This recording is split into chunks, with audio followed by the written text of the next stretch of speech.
வருஷத்தின் மைய பகுதியிலே உங்கள் யாவரையும் மீண்டும் சந்திப்பதிலே ஒரு சந்தோஷம். ஆமென். சபையார் யாவரும் அமர்ந்து கொள்ளுங்கள். இயேசு கிறிஸ்துவின் இனிய நாமத்திலே உங்கள் யாவரையும் நான் வாழ்த்தி வரவேற்கிறேன். மீண்டும் ஒரு முறை உங்கள் மத்தியிலே வரும்படிக்கு எனக்கு கொடுத்த இந்த வாய்ப்புக்காக பாஸ்டர் மொர்தெகாய், பாஸ்டர் சூசன் பிளஸி அவர்களுக்காக நன்றி செலுத்துகிறேன். மீண்டும் ஒரு முறை இந்த பலிபீடத்தில் ஏறி நிற்கும்படிக்கு கர்த்தர் கொடுத்த தயவிற்காகவும் கர்த்தருக்கு ஸ்தோத்திரம் செலுத்துகிறேன். ஆமென். ஹல்லேலூயா. வருஷத்தின் மைய பகுதியில் இருக்கிறோம். எத்தனை பேர் சந்தோஷமா இருக்கிறேன்னு சொல்றீங்க? எத்தனை பேர் மைய பகுதி வரையில வந்துட்டோம், கர்த்தர் தான் எங்க கூட இருந்தார்னு சொல்றீங்க? இனியும் இருப்பார் என்று விசுவாசிக்கிறோம். ஆமென். அவர்தான் நம்மை பெயர் சொல்லி அழைத்தவர், அவர் நடத்துகிறவர். ஹல்லேலூயா, ஹல்லேலூயா. கர்த்தர் நம்மை நடத்துகிறவர். ஆமென். இந்த செய்திகளை தினம் தினம் கேட்டுக்கொண்டே இருக்கிறோம். எத்தனை பேருக்கு சலிப்பு உண்டாயிற்று? 2023 கடைசியிலிருந்து ஓயாமல் யுத்த செய்தியை கேட்டுக்கொண்டே இருக்கிறோம். இடையில என்னோட தாயார் கிட்ட விசாரிச்ச போது நான் சொன்னேன், எனக்கு சலிப்பாயிடுச்சுமா என்று சொன்னேன். அந்த மாதிரி வாக்குத்தத்தம் பண்ணப்பட்ட தேசத்துல உள்ளவர்கள் சலிப்படைந்திருந்தார்கள். ஆனால் இன்றைக்கு அவர்கள் முன்னேறி இருக்க முடியாது. அவர்கள் எதிர்த்து வந்த அத்தனை எதிராளிகளையும் முறியடித்திருக்கிறார்கள். ஆமென். வேத வசனமும் அப்படிதான் சொல்லுது. எசேக்கியேல் 38-39 நீங்க வாசிக்கும் போது வாக்குத்தத்தம் பண்ணப்பட்ட தேசத்திலே உள்ள தேவனுடைய இஸ்ரவேலர்கள் எதிராளிகளை முறியடிப்பார்கள். ஹல்லேலூயா. அதனால முடிவு நமக்கு தெரிஞ்சதுனால நம்ம வந்து கலங்க வேண்டாம். ஆமென். கர்த்தருடைய கரம் அவங்க பக்கம் இருக்கிறது. ஹல்லேலூயா. இன்றைக்கு அதே கர்த்தருடைய கரம், அந்த பலத்த கரம், அது நம்மை காத்த அந்த நிழல் நம் பக்கத்தில் இருக்கிறதே நாம் இன்றைக்கு தியானிக்க போகிறோம். ஆமென். இன்றைக்கு நாம் தியானிக்க போகும்படியாக தேவன் கொடுத்த வார்த்தைக்கு நாம் கடந்து செல்ல போகிறோம். என்னோடு கூட வாசிக்கும்படியாக யோசுவாவுக்கு எழுதின நிருபம் 1வது அதிகாரம் வசனம் 9 வாசிக்கும்படியாக கேட்கிறேன்.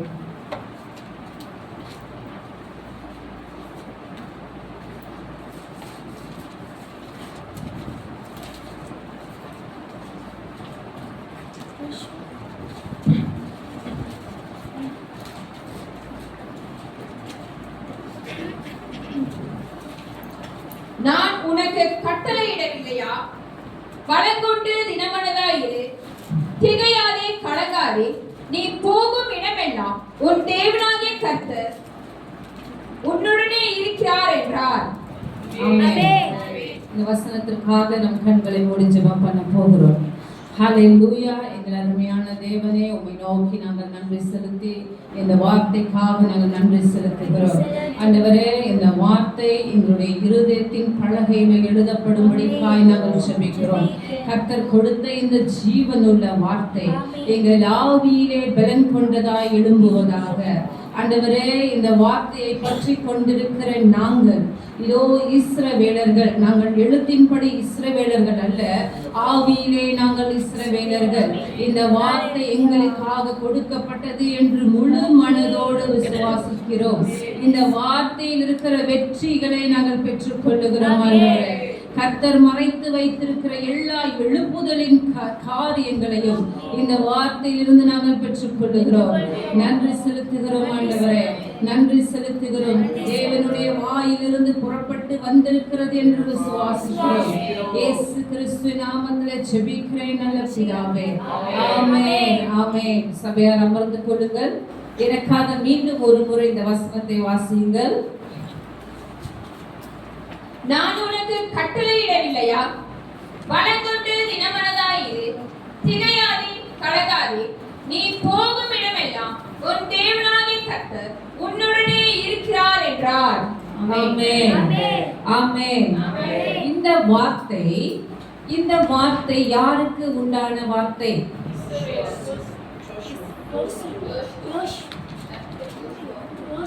இந்த வார்த்தை யாருக்கு உண்டான வார்த்தை? ஜோஷுவா என்ற ஒரு தேவ மனுஷனுக்கு ஆண்டவரிடத்திலிருந்து உண்டான ஒரு வார்த்தை. இந்த ஜோஷுவா யாரோடு கூட இவ்வளவு நாள் நடந்து வந்திருந்தார்? மோசேயோடு கூட நடந்து வந்திருந்தார். இந்த வார்த்தை யோசுவாவுக்கு வெளிப்படுகிற நாட்களிலே மோசே கர்த்தருக்குள் நித்திரை அடைந்து விட்டார். மோசே ஆண்டவரால் எடுத்துக்கொள்ளப்பட்ட போது, மரித்த போது யோசுவாவுக்கு இந்த வார்த்தை உண்டாகிறது. இந்த வார்த்தையை யோசுவாவுக்கு கர்த்தர் கொடுத்த வேளையிலே யோசுவா மிகவும் துக்கம் கொண்ட மனுஷனாக காணப்பட்டார். ஏனென்றால் மிகப்பெரிய ஒரு தகப்பனாகிய, தன்னுடைய தகப்பனாகிய மோசேயை இழந்துவிட்ட சூழ்நிலை, இனி சொந்தமாக நடக்க வேண்டிய சூழ்நிலை. இவ்வளவு நாள் மோசே கட்டளை கொடுத்தார், யோசுவா செய்தார். மோசே இப்படிலாம் செய்ன்னு சொல்லுவாரு, யோசுவா போய் செய்தார். இனி தனக்கு கட்டளை கொடுக்க ஒரு மனுஷன் இல்லையே என்று யோசுவா துக்கம் கொண்டாடுகிற நேரத்திலே தேவனுடைய வார்த்தை யோசுவாவை நோக்கி வருகிறது. ஹல்லேலூயா. இப்பொழுது யோசுவா ஒரு துக்கமான நேரத்துக்குள்ளாய் இருக்கிறார். அப்போது ஆண்டவர் சொல்றார், திகையாதே, கலங்காதே, பயப்படாதே, நான் உனக்கு கட்டளையிடவில்லையா? நான் உன்னோடு கூட தானே இருக்கிறேன், நீ பலம் கொண்டு திடமனதாயிரு என்று ஆண்டவர் யோசுவாவை தட்டி எழுப்புகிற விதமாக ஒரு பிரயாசத்தோடு கூட வருகிறார். ஏனென்றால் இனி யோசுவா கடக்க போகிற காரியங்கள் அநேகமாய் இருக்கிறது. 31 ராஜாக்களை வெல்ல வேண்டும், 7 பெரிய சாதிகளை வெல்ல வேண்டும், கானான் தேசத்துக்குள்ளாய் போய் சேர வேண்டும், 30 லட்சம் இஸ்ரவேலர்களை வழி நடத்த வேண்டும். இவ்வளவு பெரிய பொறுப்பினுடைய யோசுவா கடந்து போன வேளையிலே கர்த்தருடைய வார்த்தை யோசுவாவை தேடி வருகிறது. ஹல்லேலூயா. கர்த்தர் என்ன சொல்லுகிறார்? கலங்காதே என்று யோசுவாவை பார்த்து சொல்லுகிறார். கர்த்தர் கலங்காதே என்று சொன்னதற்கு காரணம் என்ன? ஒருவேளை யோசுவா அதற்கு முன்பதாக கலங்கி இருக்க கூடும். அப்படிதானே? கலங்காதே, திகையாதே, பயப்படாதே, இதெல்லாம் யோசுவாவுக்கு முன்னாடி நடந்திருக்க வாய்ப்பு உண்டு. அப்ப கர்த்தருடைய வார்த்தை யோசுவாவை கடந்து வந்த போது அவருக்கு என்ன நடந்தது? ஆண்டவர் பயப்படாதேன்னு சொன்ன போது யோசுவா பலம் கொண்டாரா? பயந்தாரா? பலன் கொண்டாரா? பலன் கொண்டார். அப்படியானால் தேவனுடைய வார்த்தையை பெற்றுக் கொள்ளுகிற ஒவ்வொரு மனுஷனும் என்ன அடைகிறான்? என்ன அடைகிறான்? தேவ சத்தத்தை கேட்கிற ஒவ்வொரு மனுஷனும் எப்படி எழும்பி நிற்கிறான்? பலனோடு எழும்பி இருக்கிறான். இன்றைக்கு நாம் பார்க்க போகிற வார்த்தை என்ன? தேவ சத்தம் கேட்கும் மனுஷன். ஹல்லேலூயா. தேவ சத்தம் கேட்கும் மனுஷன். நாம் எல்லாருமே தேவ சத்தத்தை கேட்க முடியுமா?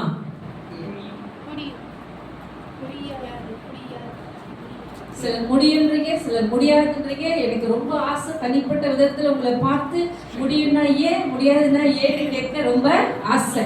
அதுக்காக நாம எல்லாம் ஒரு நாள் பிக்னிக் போக போகிறோம். ஹல்லேலூயா. தேவனுடைய வார்த்தையை ஒவ்வொரு மனுஷனும் கேட்க முடியும், கேட்க வேண்டும். ஏனென்றால் அன்றைய நாளிலே இஸ்ரவேலர்களே 6 லட்சம் புருஷர்கள் இருந்தார்களாம். எத்தனை புருஷர்கள்? 6 லட்சம். புருஷர்கள் என்றால் வாலிபர்கள், யோசுவாவை போன்றவர்கள். மொத்தமாக சேர்த்து எத்தனை பேருன்னா 30 லட்சம் இஸ்ரவேலர்கள். தாய்மார்கள், பிள்ளைகள், பெரியவர்கள், வயதானவர்கள் என்று எல்லாரையும் சேர்த்து 30 லட்சம் இஸ்ரவேலர்கள் இருந்தார்கள். ஆனாலும் யோசுவா ஒருத்தன் மாத்திரமே கர்த்தருடைய சத்தத்தை கேட்கிறவனாக இருந்தான். மற்றவர்கள் என்ன செய்து கொண்டிருந்தார்கள் தெரியல. இனி பார்க்க போகிறோம். ஹல்லேலூயா. ஹல்லேலூயா. இந்த தேவனுடைய சத்தத்தை கேட்கிற ஒரு மனுஷன் எப்படியாக காணப்பட போகிறான்? நான் 3 விஷயங்களை உங்களுக்கு சொல்லித்தர விரும்புகிறேன். தேவனுடைய சத்தத்தை கேட்கிற மனுஷன் முதலாவதாக ஆவியிலே பலம் உள்ளவனாக காணப்படுவான். ஆமென். இதற்கான வசனத்தை இதற்கான வசனம் யோசுவாவிலிருந்து எடுக்கப்பட்ட ஒரு உதாரணம் அல்ல. இது வேறொரு கதையிலிருந்து, வேறொரு சம்பவத்திலிருந்து நான் உங்களுக்கு சொல்லிக் கொடுக்க விரும்புகிறேன். 2 நாளாகமம் 20வது அதிகாரம் வசனம் 1 வாசியுங்கள்.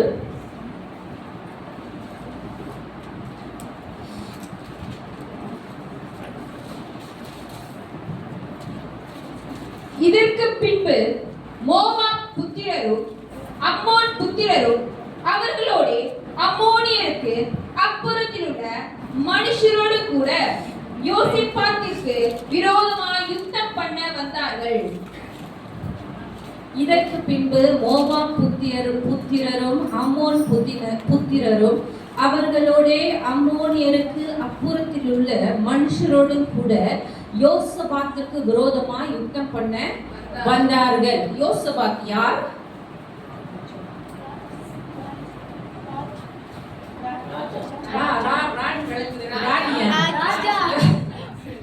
யோசபாத் என்கிறவர் ஒரு ராஜா. இவரிடத்தில் எனக்கு பிடித்த ஒரு சுபாவம் என்னவென்றால், இவர் கர்த்தரை விசுவாசிக்கிற ஒரு ராஜா. எதுவாக இருந்தாலும் ஆண்டவர்கிட்ட போய் விசாரிப்பார். இது நாங்க செய்யட்டுமா ஆண்டவரே, இது நாங்க பண்ணட்டுமா அப்படின்னு ஆண்டவர் சத்தத்திற்கு செவி கொடுக்கிற ஒரு ராஜா. இந்த ராஜாவை எதிர்த்து இப்பொழுது 3 ராஜாக்கள் வருகிறார்கள். இந்த ராஜாவோடு கூட யுத்தம் பண்ண 3 புறஜாதியின் ராஜாக்கள் இவரை தேடி வருகிறார்கள். ஒரு ராஜாவை எதிர்ப்பதே நமக்கு கூடாத காரியமாய் இருக்கிறது. ஒரு ராஜாவே எதிர்க்க நிறைய பலன் வேண்டும், நிறைய காலாட்கள் வேண்டும், நிறைய குதிரைகள் வேண்டும், எதேதோ வேண்டும் என்கிற சூழ்நிலையில இப்போ யோசபாத்தை நோக்கி 3 ராஜாக்கள் படையெடுத்து ஏராளமாய் வருகிறார்கள். இந்த நேரத்துல யோசபாத் கலங்கினவனாக காணப்படுகிறார். வாசிங்கள் வசனம் 3. அப்பொழுது யோசபாத் பயந்து கர்த்தரை தேடுகிறதற்கு ஒருமுகப்பட்டு யூதாவெங்கும் உபவாசத்தை கூறுவித்தான். அப்பொழுது யோசபாத் பயந்து என்ன நடந்தது? 3 பேர் வராங்க, 3 பெரிய பெரிய ராஜாக்கள் வருகிறார்கள் என்ற செய்தி கேட்ட உடனே யோசபாத் இருதயத்தில் என்ன வந்தது? பயம் வந்தது. பயம் வந்த உடனும் கூட ஆண்டவர் என்ன சொல்றார் பாப்போமா, ஆண்டவர் என்ன செய்ய சொல்றார் பாப்போமா, ஆண்டவரிடத்துல போவோம் வாருங்கள் என்று தேசமெங்கும் உபவாசத்தை சொல்லி அனுப்பினானாம். வாசிங்கள் வசனம் 12. எங்கள் தேவனே, அவர்களை நீர் நியாயம் தீர்க்க மாட்டீரோ? எங்களுக்கு விரோதமாக வந்த இந்த ஏராளமான கூட்டத்திற்கு முன்பாக நிற்க எங்களுக்கு பலன் இல்லை. நாங்கள் என்ன செய்ய வேண்டியது இன்னதென்று எங்களுக்கு தெரியவில்லை. ஆகையால் எங்கள் கண்கள் உம்மையே நோக்கி கொண்டிருக்கிறது என்றான். இப்பொழுது யோசபாத் என்ன சொல்லுகிறார்? இந்த 3 ராஜாக்களையும் எதிர்ப்பதற்கு எங்களிடத்திலே என்ன இல்லை? பலன் இல்லை. ஆண்டவரே எங்களுக்கு உதவி செய்யுங்க. இந்த 3 ராஜாக்களை எதிர்ப்பதற்கு எங்களுக்கு பலன் இல்லை. எங்கள் கண்கள் உம்மையே நோக்கி கொண்டு இருக்கிறது என்று யோசபாத் கர்த்தரை நோக்கி விண்ணப்பம் பண்ணுகிறார். இதற்கு முன்பதாக இந்த 2 நாளாகம சம்பவத்திற்கு முன்பதாக எண்ணாகமத்திலே ஒரு சம்பவம் நடக்கிறது. இஸ்ரவேல் ஜனங்களை பார்த்து கர்த்தர் ஒரு வாக்குத்தத்தத்தை கொடுக்கிறார். அது என்னவென்றால், எண்ணாகமம் 23:22 வசனத்தில் அவர் சொல்லுகிறார், இஸ்ரவேலர்கள் காண்டா மிருகத்துக்கு ஒத்த பெலனை உடையவர்கள், காண்டா மிருகத்துக்கு ஒத்த பெலனை உடையவர்கள் என்று கர்த்தர் அவர்களை பார்த்து வாக்குத்தத்தமாகவும் சொல்லுகிறார், வாழ்த்தியும் சொல்லுகிறார். அப்படி என்றால் இந்த வார்த்தையை இஸ்ரவேலர்கள் அப்பொழுதிருந்தே நம்பிக்கொண்டு வந்திருக்கலாம். அவர்கள் அப்படி காண்டா மிருகத்துக்கு ஒத்த பெலனை உடையவர்களாகவும் இருந்தார்கள். ஆனாலும் யோசபாத் கலங்கினதின் காரணம் என்ன? யோசபாத் கலங்கினதின் காரணம் தேவ சத்தம் கேட்காததினாலே. எப்படி? தேவ சத்தம் கேட்க முடியாத நாட்களிலே நாம் கலங்கி இருப்பது உண்மைதானே? இன்றைக்கு உலகத்துல நாம் பார்க்கும்போது அநேக மனிதர்களுடைய சத்தங்கள், எப்ப பார்த்தாலும் ஓயாம பேச்சு சத்தம், சிரிப்பு சத்தம், பேசுகிற சத்தம், சண்டையிடுகிற சத்தம், எல்லாம் யாருடைய சத்தம்? மனுஷர்களுடைய சத்தம். அதிகமாய் மனிதர்களுடைய சத்தத்தை தான் நம்ம கேட்டுக்கொண்டிருக்கிறோம். அப்படிதானே? மனிதர்களுடைய சத்தத்தின் மத்தியில ஒரு விஷயத்தை போய் நீங்க ஒருத்தவங்ககிட்ட சொல்லி இப்படி இருக்கு, நீங்க என்ன நினைக்கிறீங்கன்னு கேட்டீங்கன்னா, அவங்க தங்க சொந்த புரிதலின் நிமித்தமாக ஒரு 10 ஆலோசனைகளை உங்களுக்கு தர கூடும். இப்படி மனிதர்கள் மத்தியில வாழ்ந்து கொண்டிருக்கிற நாம் தேவ சத்தத்தை கேட்கிறது ரொம்ப ரொம்ப கடினம். ஆனாலும் தேவ சத்தத்தை கேட்கிறவன் தான் உலகத்தை ஜெயிக்க முடியும். தேவ சத்தத்தை கேட்கிறவன் தான் பரலோகத்தின் ஆவியை பூமிக்கு கொண்டு வர முடியும். தேவ சத்தத்தை கேட்கிறவன் தான் ஆயிரங்களை தேவனுக்கு நேராய் திருப்ப முடியும். தேவ சத்தத்தை கேட்கிறவர்கள் தான் ஜெயித்தார்கள். ஹல்லேலூயா.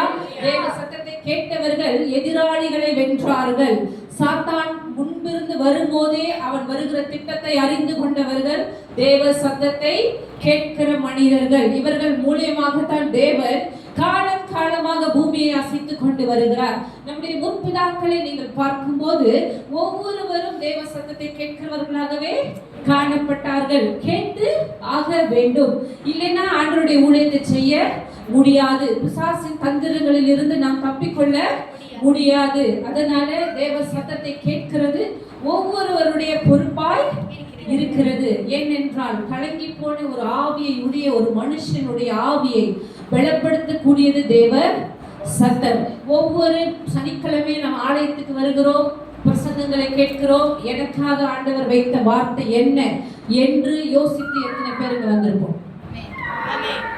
சொல்லுங்க பார்க்கலாம். எத்தனை பேர் ஆண்டவரே என்னோட கூட நீங்க பேசணும்னு நினைச்சு வந்திருக்கீங்க? என் இருதயம் கலங்கி இருக்கிறது, என் ஆவி என்னைக்குள் திகைத்து கொண்டிருக்கிறது, நான் பலன் இல்லாதவனா இருக்கிறேன், நான் நிற்கக்கூட திராணி இல்லாதவளா இருக்கிறேன். இந்த மத்தியில உங்களுடைய வார்த்தை என்னை பலனுள்ளதாக்கட்டும் என்று எத்தனை பேர் உங்கள் இருதயங்களை திறந்து கொண்டு கிழித்து கொண்டு தேவனுடைய சமூகத்துல மண்டியிடும்படிக்கு வந்திருக்கிறீர்கள்? இன்றைக்கு கர்த்தர் உங்களோடு கூட பேசுகிறார். தேவ சத்தம் ஒரு மனுஷனை பலனுள்ளவனாய் மாற்றும்.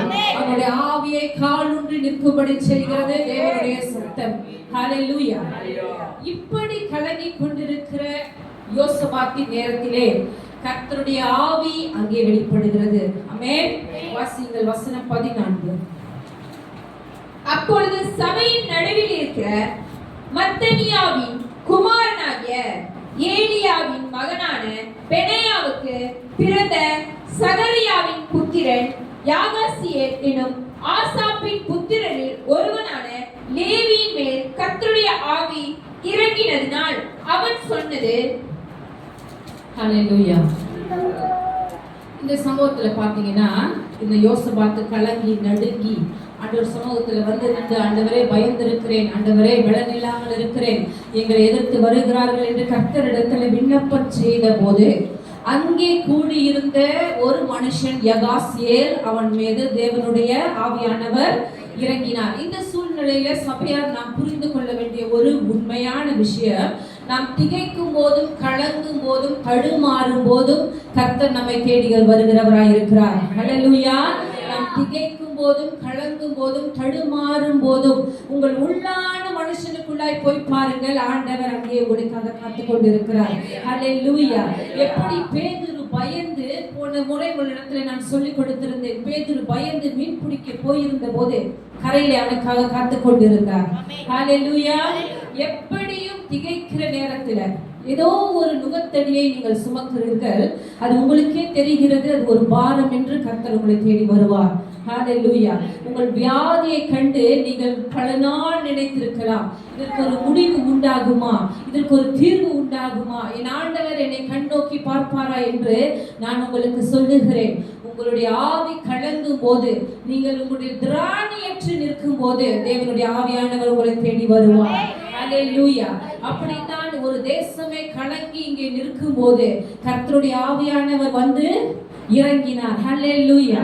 கர்த்தருடைய ஆவியானவர் இறங்குவதற்காக நாம் பாக்கியவான்கள் என்று நினைக்க வேண்டும். எப்படி? கர்த்தருடைய ஆவியானவர் இறங்கி வருகிறதற்கு நாம் பாக்கியம் உள்ளவர்களாய் இருக்க வேண்டும். ஏனென்றால் பழைய ஏற்பாட்டுக்கும் புதிய ஏற்பாட்டுக்கும் இடையில எத்தனை வருடங்கள் இருந்தது?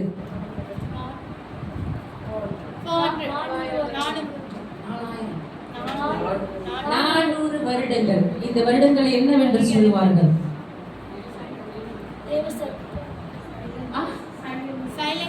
சைலண்ட். ஓகே. என்ன சைலண்ட்? யார் சைலண்டா இருந்தா? கர்த்தர் தேவன் ஆண்டவர் சைலண்டா இருந்த வருடங்கள். அந்த நாட்களிலே என்ன நடந்தது என்று வேதத்துல எழுதப்படவில்லை. ஏனென்றால் ஆண்டவர் பேசவில்லை. அவர் பேசவில்லை என்கிறதுனாலே வேதத்துல எழுதப்படவில்லை. அவர் பேசினவைகளை மாத்திரம் எழுதியிருக்கிறார்கள். ஆமென். இந்த 400 வருடங்கள் என்ன நடந்தது என்று நமக்கு தெரியாது. ஆனால் ஒரே ஒரு விஷயம், கர்த்தர் பேச மறுத்தார். ஏன் மறுத்தார்? அவர் பார்த்தா கேட்கணுங்கிறீங்களா? சரி, கேட்கணும். ஆனாலும் பரவாயில்ல. இப்போ கர்த்தருடைய ஆவியானவர் இறங்கி வருகிறதுனாலே நாம் பாக்கியவான்களா இல்லையா? சொல்லுங்க. இந்த வருஷ ஆரம்பத்துல உங்களுக்கு அநேகருக்கு அநேக வாக்கு தத்தங்களும் தீர்க்க தரிசனங்களும் கர்த்தர் கொடுத்திருப்பார். அவைகளை பெற்றுக்கொள்ள நீங்கள் பாக்கியவான்களா இல்லையா? ஹல்லேலூயா. யாரிடமாவது நீங்க போய் தீர்க்க தரிசன இடத்துல நின்று ஆண்டவரே என்கிட்ட என்ன பேச விரும்புறீங்கன்னு சொன்ன போது கர்த்தர் நான் இடத்துல பேச மறுக்கிறேன் என்று சொல்லி அனுப்பி இருக்கிறாரா? இல்ல. எல்லா இடத்திலும் பேசினாரோ இல்லையோ அது உங்களுக்கு கண்டிப்பா தெரியும், பேசி இருப்பாரு. இப்படி கர்த்தருடைய ஆவியானவர் நம்ம மத்தியில வந்து பேசுகிறதற்கு நாம் பாக்கியவான்களாய் இருக்கிறோம். அப்படித்தான் அந்த நேரத்திலும் இந்த யகாசியல் மூலமாய் கர்த்தருடைய ஆவியானவர் பேசி உங்களுக்கு நான் வெற்றியை கொடுப்பேன் என்று வாக்குத்தத்தம் கொடுக்கிறார். அவர் சொல்லுகிறார், யுத்தத்தை செய்கிறது நீங்கள் அல்ல நான், நீங்கள் செய்ய போவதல்ல நான் செய்ய போகிறேன் என்று அவர்களுக்கு வாக்கு கொடுத்து அவர்களை பலப்படுத்தி ஆவியிலே அவர்களை பலன் உள்ளவர்களாக மாற்றி அந்த யுத்தத்திலே பலன் பண்ணும்படிக்கு செய்கிறார். ஆமென். இப்பொழுது அவர்கள் ஆவியிலே பலன் உள்ளவர்களாய் மாறினார்களா? இப்போ யோசபாத்தும் அவருடைய ராஜ்யமும் ஆவியிலே பலன் உள்ளவர்களாக மாறினார்களா? எப்படி மாறினார்கள்? கர்த்தருடைய சத்தம் கேட்டபோது ஆவியிலே பலன் உள்ளவர்களாக மாறினார்கள். சரி பாஸ்டர், ஆவியில பலன் உள்ளவர்களா எப்போது இருக்கணும்னு சொல்றீங்களே, ஆவியில பலவீனம் அடைவோமா? அடைவோம். அதுக்கு ஒரு உதாரணம் சொல்றேனே. இப்ப ரட்சிக்கப்பட்ட 2 பேர் சந்தித்துக் கொள்கிறார்கள். ஒருவர் டீ கடையிலையோ எங்கேயோ ஷாப்பிங் மால்ல எங்கேயோ இப்படி போய் பார்த்து கட்டி பிடிச்சி ஆண்டி எப்படி இருக்கீங்கன்னு கேட்கும்போது அவங்க ஏன் தான் இருக்கணும் தெரியல அப்படின்னு சொல்றாங்கன்னு வச்சுக்கோங்க. ஏன் கேட்டோங்கிற ஒரு எண்ணம் உங்களுக்கு வரும் தானே? நீங்க ஆவியில உற்சாகமா இருக்கீங்க, அவங்க சொல்றாங்க எதுக்குதான் ஏன் ஏதோ இருக்கேன் அப்படின்னு சொல்றாங்கன்னா உங்களுக்கு கேட்க எப்படி இருக்கும்? வருத்தமா இருக்கும், பலவீனமா இருக்கும். இந்த மாதிரி உள்ளவர்கள் ஆவியில என்னமானவர்கள்? பலவீனமானவர்கள். சில பேர் சொல்லுவாங்க, ஏன் இன்னும் சாகாம இருக்குன்னு தெரியல, சாவு இன்னும் எனக்கு ஏன் இன்னும் வரலன்னு தெரியல. இப்படி உள்ளவர்கள் ஆவியிலே பலன் உள்ளவர்கள். ஆனால் வேதம் என்ன சொல்லுகிறது? நீதிமொழிகள் 24ஆம் அதிகாரம் 10வது வசனத்துல, ஆபத்து காலத்தில் நீ சோர்ந்து போவாயானால் உன் பலன் குறுகினது என்று வேதவசனம் சொல்லுகிறது. அப்படின்னா என்ன அர்த்தம் என்றால், ஒரு ஆபத்து உங்களுக்கு நடக்கிறது, அந்த ஆபத்து உங்களுக்கு நடக்கும் போது நீங்கள் பலனற்றவர்களாய் இருந்தீர்களானால் நீங்கள் ஆவியிலே சோர்ந்து போனவர்கள். ஆனால் ஆண்டவர் சொல்லுகிறார், ஆவியிலே சோர்ந்து போகாதிருங்கள். அப்படியானால் சோர்ந்து போகிறதற்கு வாய்ப்புகள் உண்டு, ஆனாலும் கர்த்தர் நம்மை திடப்படுத்துவார், கர்த்தர் நம்மை பலப்படுத்துவார். அதற்காக தான் தேவ சத்தம் நம் காதிலே தொனிக்க வேண்டும். இப்பொழுது ஆபத்து காலத்திலே நீ சோர்ந்து போவாயானால் உன் பலன் குறுகினது என்ற இந்த வசனத்துக்கு என்ன அர்த்தம் என்றால், உங்க உடம்புல உங்களுடைய ஆவியில இவ்வளவு நாட்கள் நீங்கள் எண்ணத்தை சேர்த்து வைத்தீர்கள் என்று உங்களுக்கு ஒரு ஆபத்து வரும்போது கண்டுபிடித்து விடலாம். எப்படி? உங்கள் ஆவியிலே இவ்வளவு நாட்கள் நீங்கள் என்ன சாப்பாடு ஊட்டி கொண்டு வந்தீங்க உங்க ஆவிக்கு என்று ஒரு ஆபத்து வரும்போது கண்டுபிடித்து விடலாம். இப்போ ஒரு கோல்கேட் எடுத்துக்கோங்க. கோல்கேட் டூத் பேஸ்ட் எடுத்து அமுக்குனீங்கன்னா என்ன வெளியே வரும்? கோல்கேட் வரும். கோல்கேட் வெளியே வருமா? அந்த பேஸ்ட் வெளியே வருமா? அதை விட்டுட்டு வேற ஏதாவது வெளியே வருமா? பாலா, தேனா வருமா? வராது. அந்த மாதிரி உங்க ஆவியில நீங்கள் எண்ணத்தை சேர்த்து வைத்தீர்களோ, உங்களை பிடித்து அமுக்கும் போது, உங்களுக்கு ஒரு பிரஷர் வரும்போது, உங்களுக்கு ஒரு சோர்வு வரும்போது, ஒரு ஆபத்து உண்டாகும் போது, உங்களை பிடித்து அமுக்கும் போது உள்ள இருக்கிறது வெளியே வந்து கண்டிப்பா வந்துடும். இப்ப கிறிஸ்துவ வாழ்க்கையில ஓடிக்கொண்டே இருக்கிறோம். திடீர்னு ஒரு சின்னதா வந்து நம்ம மேல ஒட்டிக்கொள்ளுது. என்னன்னு பார்த்தா கசப்பு. எப்படி? கசப்பு. இது சின்னதா இருக்குன்னு விட்டோம்னா அது நம்மளோட ஆவியில ஒரு சாப்பாடாய் மாறிவிடும். ஆபத்து காலம் வரும்போது அதை அமுக்கணும்னா எது வெளியே வரும்? எது வெளியே வரும்? ஆபத்து நாட்கள் வரும்போது ஒரு சிலர் ஓயாம அழுது கொண்டே இருப்பார்கள். பார்த்துட்டீங்களா? கண்ணீர் கேணி கண்ணில் இருக்கு. என்னது? கண்ணீர் கேணி. ஓயாமல் அழுது கொண்டு இருப்பார்கள். அதை விட்டுருங்க, ஓயாமல் புலம்பிக் கொண்டு இருப்பார்கள். பார்த்திருக்கீங்களா? ஓயாமல் முறுமுறுத்து கொண்டிருப்பார்கள். அப்படின்னா இதெல்லாம் ஆபத்து காலத்துல வெளிவருதுன்னா நீங்க முன்னாடியே உங்க ஆவியில அதை ஊட்டி வைத்திருக்கிறீங்க. ஆனால் ஆவியிலே தன்னுடைய ஆவியை வளர்க்கிற ஒருவன், தேவ சத்தத்தை கேட்கிற ஒரு மனுஷனா இருந்தால், வசனத்தை தனக்கு ஊட்டி கொண்டவனா இருந்தால், ஆபத்து காலத்தில் அவன் என்ன செய்வான்? ஆபத்து காலத்தில் அவன் எப்படி நிற்பான்? பலனுள்ளவனாக நிற்பான். ஆமென். ஆபத்து காலம் என்று வேதம் நமக்கு சொல்லி இருக்கிறது. ஆனால் அது என்னவென்று சொல்லவில்லை. என்ன ஆபத்து காலம் என்று சொல்லவில்லை. இப்போ ஒரு எடுத்துக்காட்டாக வறுமையின் ஆபத்தின் காலத்தில் அப்படி சொல்லியிருந்தா நமக்கு தெரியும். ஆண்டவர் என்ன சொல்றாரு? வறுமை வரும்போது சோர்ந்து போகாத அப்படின்னு. அடுத்ததாக பலவீனத்தின் ஆபத்தின் காலம் என்று ஆண்டவர் சொல்லியிருந்தார். பலவீனப்படும் போது நம்ம சோர்ந்து போகக்கூடாது என்று நாம் நிதானிக்கலாம். அடுத்ததாக மரணத்தின் ஆபத்தின் காலம் என்று சொல்லியிருந்தார். மரணம் வரும்போது நம்ம சோர்ந்து போகாமல் இருப்போம். ஆனா இந்த வசனம் ஆபத்து காலம் என்று முடித்து விட்டது. அப்படியானால் எந்த ஆபத்து என்று குறிப்பிட்டு சொல்லப்படவில்லை. அப்படி என்றால் எந்த ஆபத்திலும் தன்னைத்தானே பலனற்றவனாக நிறுத்த கூடாது என்பது தேவனுடைய தீர்மானம். ஆமென். எந்த ஆபத்தின் காலகட்டத்திலும் ஒரு மனுஷன் சோர்ந்து போக கூடாது, அவன் பலன் குறுகினதா இருக்கக்கூடாது என்று ஆண்டவர் சொல்லுகிறார். ஒரு முறை நீங்கள் வாசிக்கும் போது எரேமியா தீர்க்கதரிசி போய் ஆண்டவருக்கு சொல்றார், ஆண்டவரே, ஒரு விஷயத்தை குறித்து இடத்துல வழக்காட வந்திருக்கிறேன். எத்தனை பேர் அப்படி போயிருக்கீங்க? ஆண்டவரே, ஒரு விஷயத்தை குறித்து இடத்துல வழக்காட வந்திருக்கிறேன். அப்படி வழக்காட வந்த நான் பார்த்தது என்னவென்றால், நீர் என்னை விட நீதிபரராய் இருக்கிறீர். ஹல்லேலூயா. அவர் எல்லாரையும் விட அப்படி நீங்க நீதிபரராய் இருந்தாலும் உங்கள்கிட்ட ஒரு விஷயத்தை சொல்ல வந்திருக்கிறேன். என்ன விஷயம்னா, துன்மார்க்கர் என் கண்களுக்கு முன்பாக செழித்திருப்பது எப்படி கேட்கிறார். எரேமியா கேட்கிறாரு. இருளின் பள்ளத்தாக்கிலே நடந்த ஒரு தீர்க்கதரிசி, அழுகையின் தீர்க்கதரிசி. இவர் போய் ஆண்டவரிடத்துல முறையிடுறாரு. ஆண்டவரே, என் கண்களுக்கு முன்பாக நான் பார்க்கிறேன், துன்மார்க்கன் செழித்திருக்கிறானே, சுகமா இருக்கிறானே, பலமா இருக்கிறானே, அவன் சுகித்திருப்பது எப்படி? ஆனாலும் நான் உமக்கு பிரியமானவனாய் இருக்கிறேனே, நான் எல்லா இடத்திலும் பலவீனனாய் காணப்படுகிறேனே, இது ஏன் என்று கேட்கும்போது எரேமியா நினைச்சாரு, ஆண்டவர் ஒரு நல்ல ஒரு தாலாட்டு பாட போகிறார். ஆண்டவர் ஒரு நல்ல திகையாதே, பயப்படாதே, ஒழுங்கி போய் அமராதே அப்படி ஆண்டவர் சொல்லுவார்னு எரேமியா எதிர்பார்த்தார். ஆண்டவர் சொன்னாரு, எரேமியா, நீ கால் நாட்களோடு ஓடும் போதே சோர்ந்து போவாயானால் குதிரைகளோடு நீ எப்படி? என்ன சொல்றாருன்னா, மனுஷனோட ஓடும் போதே நீ இது குறை அது குறை, இப்படி இருக்கு அப்படி இருக்கு, ரோடு சரியா இல்ல, பள்ளமா இருக்கு, ஓட்டையா இருக்கு, ஓட முடியல, முட்டி வலிக்குது, அது இதுன்றியே, நீ எப்படி குதிரைகளோடு ஓடுவாய்? குதிரைகளை தாண்டி ஓடுவாய். கர்த்தர் இப்படியாக உற்சாகப்படுத்துகிறார் எரேமியாவை.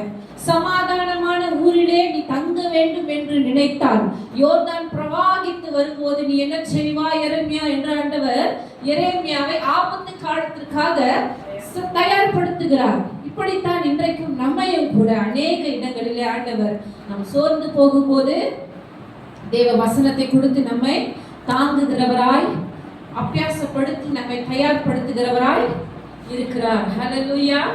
இரண்டாவது இதே தலைப்பின் கீழே, ஆவியிலே பலமுள்ளவன் என்கிற தலைப்பின் கீழே இரண்டாவது இன்னொரு உதாரணத்தை நான் உங்களுக்கு காட்ட விரும்புகிறேன். 1 ராஜாக்கள் 19வது அதிகாரம் வசனம் 4.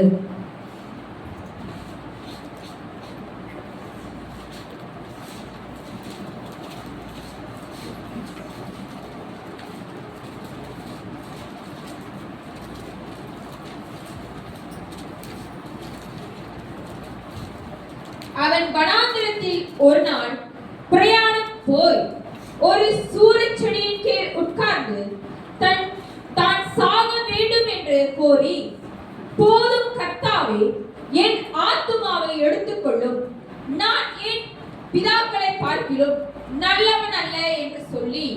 இந்த சம்பவத்திலே நாம் பார்க்கிறது மிகவும் பிரசித்தி பெற்ற ஒரு தீர்க்கதரிசி. யார் அவர்? எலியா தீர்க்கதரிசி. ஹல்லேலூயா.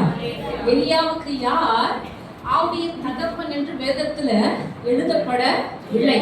அப்படியானால் அவர் ஒருவேளை கர்த்தராலே பயிற்சிக்கப்பட்டிருக்க வேண்டும். ஆமென். இப்படிப்பட்ட ஒரு மாபெரும் தீர்க்கதரிசி, அன்றைக்கு கர்த்தருக்காக ஒருவராய் நின்றவர், கர்மேல் மலையிலே கர்த்தருக்காக ஒருவராய் நின்றவர், பாகாலின் தீர்க்கதரிசிகளை வெட்டி கொன்று போட்ட எலியா இப்பொழுது பயந்து ஓடுகிறார், எனக்கு பலன் இல்லை என்று சொல்லுகிறார். எதனால் இது நடந்தது? 450 தீர்க்கதரிசிகளை வெட்டி கொள்ளும் போது பெலனோடு இருந்த எலியா இப்ப எப்படி பலன் இல்லாமல் ஓடுகிறார்? யெசபேலின் மிரட்டலை கேட்டு ஓட்டமா ஓடுறார். அவர் எப்படி போனார்? நடந்து போனாரா, குதிரையில போனாரா, கோவில் கழுதையில போனாரா, ரயில்ல போனாரா, எப்படி போனார்? நடந்து போனாரா? எனக்கு அப்புறம் ஆதாரம் காட்டுங்க. ஓகே, நடந்து போனார்ன்றாங்க. ஒரு நாள் பிரயாணத்துல அவர் நடந்து போய் ஒரு சூரிய செடியை பார்த்து கீழே உட்கார்ந்து படுத்து ஜெபம் பண்ணியிருக்காரு. என்ன ஜெபம்? நான் சாக என்னை சாவடிச்சிருங்க, என்னை சாவடிச்சிருங்க, எங்க முற்பிதாக்களை காட்டி நான் சிறந்தவன் அல்ல, நான் அவர்களை போலதான் சொல்லி தூங்கிட்டாரு. நல்லா தூங்கிட்ட பிற்பாடு அங்க ஒரு சம்பவம் நடக்கிறது. ஒரு தேவதூதன் வருகிறான். அவன் வெறும் கையோடு கூட வரவில்லை.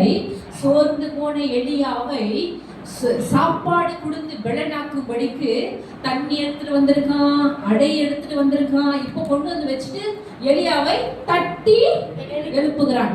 நம்மள பேர் சொன்ன கூப்பிட்டோட எழுச்சிருவோம் தானே, கத்தி கூப்பிட்டாலும் எழுச்சிருவோம் தானே. ஏன் எலியாவை தட்டி எழுப்பினான்?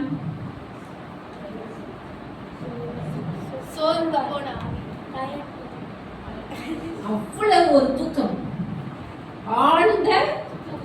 ஆழ்ந்த உறக்கத்தினாலே தட்டி எழுப்பியிருக்கிறான். இங்கு ஒரு 3 விஷயங்களை நான் உங்களுக்கு சொல்லிக் கொடுக்க விரும்புகிறேன். எலியா எழுந்த போது தன் தலைமாட்டிலே தண்ணீரை காண்கிறான். இந்த தேவதூதன் கொண்டு வந்த தண்ணீரை காண்கிறான். தன் பக்கத்துல தழலில் சுடப்பட்ட அடைனா என்ன? தோசை, அப்பம், ரொட்டி, சனாய், ஏதோ ஒண்ணு சாப்பிடுறதுன்னு வச்சுக்கோங்க. சரி, தலை மேல தண்ணீர், பக்கத்துல அடை. இப்ப தட்டி எழுப்பின தேவ தூதன். தண்ணீர் என்பது புதிய ஏற்பாட்டிலே யோவானிலே நாம் பார்க்கும்போது பரிசுத்த ஆவியானவருக்கு ஒப்பனையாக சொல்லப்பட்டுள்ளது. அடை என்பது அது தேவனுடைய வார்த்தையாக காணப்படுகிறது. 3வது தேவனுடைய சத்தத்தை சுமந்து வந்த தேவ தூதன். தலைமாட்டிலே தண்ணீர், தழலில் சுடப்பட்ட அடை, தட்டி எழுப்பின தேவ தூதன். ஒரு எலியா, ஒரு தீர்க்கதரிசியை உற்சாகப்படுத்தும்படிக்கு கர்த்தர் செய்த பிரயாசங்களை பார்த்தீர்களா? எத்தனை பேர் இதை வச்சு சொல்றீங்க, கர்த்தர் என்னை கண்டு கொள்கிறதே இல்லை என்று சொல்கிறீர்கள்? சொன்னீங்கன்னா இன்னைக்கு தேவதூதன் உங்களை தேடி வருவாங்க.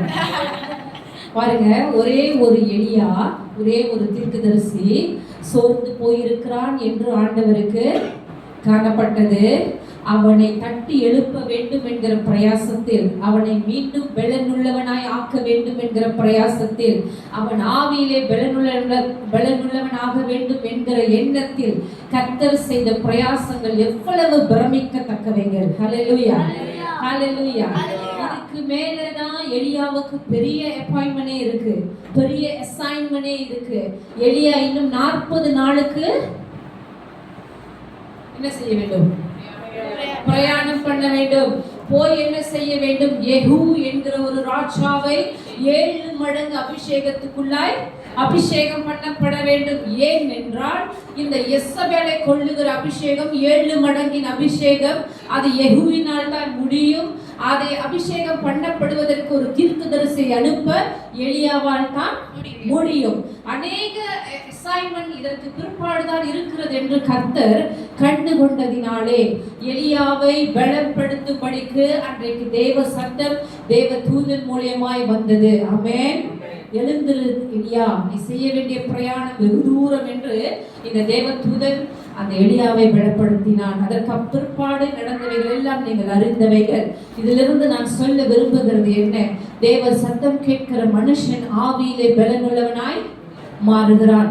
தேவ சத்தம் கேட்க வேண்டும் என்கிற ஆவலுடைய மனுஷன் தேவ சமூகத்தை, தேவ சபையை அவமதிக்க மாட்டான். கர்த்தருடைய சமூகத்தை தன் உயிரை விட மேலாக எண்ணுகிறவன். ஏனென்றால் என் ஆண்டவர் வந்து தங்குகிற ஆலயம், என் கர்த்தர் பேசுகிற திருச்சபை, என் ஆவியானவர் நடமாடுகிற ஆலயம் அது. அந்த இடத்திலே நான் இருக்கும் போது என்னுடைய இருதயம் ஆண்டவரை நோக்கியே இருக்கும். என் ஆவிக்குரிய செவிகள் கர்த்தருடைய ஆவியை நோக்கியே இருக்கும். அவர் சொல்லுகிறது என்ன என்ற ஆவலோடு கேட்க விரும்புகிற ஒரு மனுஷன் தேவ சபையை அவமதிக்க மாட்டான். எனக்கு அன்பான தேவ ஜனமே, தேவ சபையை நீங்கள் அவமதிக்க கூடாது. ஏனென்றால் கர்த்தர் இங்கே வாசமாய் இருக்கிறார். அவருடைய சத்தம் தான் நம்முடைய காலூன்றி நிற்கும்படி செய்கிறது. ஹல்லேலூயா. அவருடைய சத்தம் நம்மை உயிர் உள்ளவர்களாக மாற்றுகிறது. ஆமென், ஆமென். அடுத்ததாக தேவ சத்தத்தை கேட்கிற மனுஷன் அருவருப்புகளை அகற்றுகிறவனாக காணப்படுகிறான். என்னத்தை? அருவருப்புகளை அகற்றுகிறவனாக காணப்படுகிறான். இப்பொழுது மீண்டும் நாம் யோசுவாவுடைய சம்பவத்திற்கு திரும்பி வருகிறோம். முதலாவது யோசுவாவை தான் கர்த்தர் பலப்படுத்தினார். அவனுக்கு பலன் உண்டாகும்படிக்கு தேவனுடைய வார்த்தை உண்டாயிருந்தது. இப்பொழுது மீண்டும் யோசுவாவுடைய கதைக்கு நாம் சம்பவத்திற்கே திரும்ப நாம் வருகிறோம். அருவருப்புகளை அகற்றுகிறவன். ஆமென். தேவனுடைய சத்தத்தை கேட்கிற மனுஷன் என்ன செய்கிறான்? அருவருப்புகளை அகற்றுகிறான். யோசுவா 6வது அதிகாரம் 18வது வசனத்தை வாசியுங்கள். சாபத்தீடானது ஏதாகிலும் எடுத்துக் கொள்ளுகிறதினாலே நீங்கள் சாபத்தீடாகாதபடிக்கும் இஸ்ரவேல் பாளையத்தை சாபத்தீடாக்கி அதை கலங்க பண்ணாதபடிக்கும் நீங்கள் சாபத்தீடானதற்கு மாத்திரம் எச்சரிக்கையாயிருங்கள். இந்த வார்த்தை யோசுவாவுக்கு உண்டாகிறது. கர்த்தர் சொல்லுகிறார், சாபத்தீடானது எதையும் உங்களுடைய பாளையத்தில் நீங்க வைத்திருக்க கூடாது. ஏனென்றால் யோசுவாவும் இந்த ராணுவங்களும் எரிகோ பட்டணத்தை நோக்கி போகிறார்கள். இப்போ எரிகோ பட்டணத்தினுடைய ஜெயம் இவர்களுடையது. ஆமென்.